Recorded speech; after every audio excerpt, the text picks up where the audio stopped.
جدوجہد پاکستان کی کہانی اور مسلمانوں کا برصغیر پاک و ہند میں ایک آزاد اور خود مختار ملک کا خواب قربانیوں سے بھرپور ایک امید کی کہانی ہے۔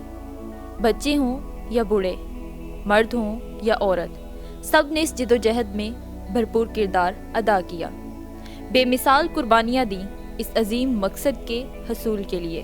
ان آزادی کے شاہینوں میں مسلمان عورتیں اور طلباء بھی شامل تھیں، جن کی بے مثال قربانیاں پرعزم ارادے اور بہادری رہتی دنیا تک باقی رہیں گی، جنہوں نے اپنے بزرگوں اور بھائیوں کے شانہ بشانہ ہندوؤں اور انگریزوں کی متحدہ مزاحمت کا جواں مردی سے مقابلہ کیا اور بالآخر پاکستان کے خواب کو حقیقت میں ڈھال دیا۔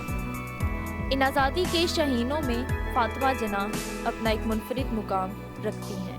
محترمہ فاطمہ جناح قائد اعظم محمد علی جناح کی سب سے چھوٹی اور لاڈلی بہن تھی۔ وہ 31 جولائی 1893 کو کراچی میں پیدا ہوئیں۔ پاکستان کے قیام کی تحریک میں فاطمہ جناح نے اپنے بھائی کا قدم قدم پر ساتھ دیا۔ انہوں نے خواتین کو مسلم لیگ کے پلیٹ فارم پر جمع کیا اور ان میں آزادی کا جذبہ پیدا کیا۔ ان کی خدمات کے صلہ میں انہیں مادر ملت یعنی قوم کی ماں کا لقب دیا گیا۔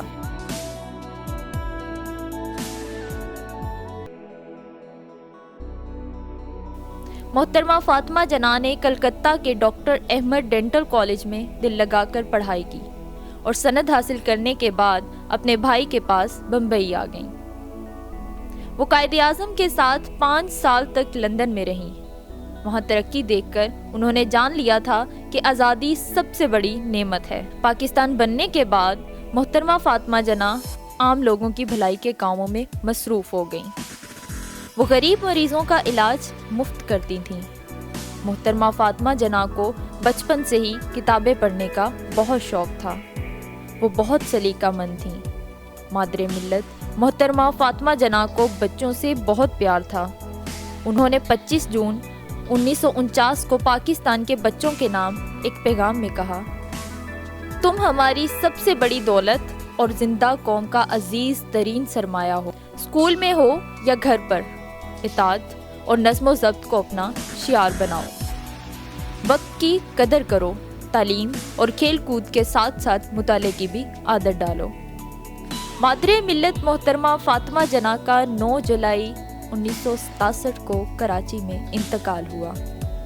ان کی یاد ہمارے دلوں میں ہمیشہ زندہ رہے گی۔ ان کی خدمات، ان کا بلند کردار، ان کی جرأت، انتھک محنت تاریخ میں ہمیشہ سنہری حروف میں رقم رہیں گی اور قوم کی بیٹیوں کو یہ اعتماد اور ہمت دیتی رہیں گی کہ وہ مردوں سے کسی بھی لحاظ سے کم نہیں، اور یہ کہ وہ ہر ناممکن کو ممکن بنا سکتی ہیں۔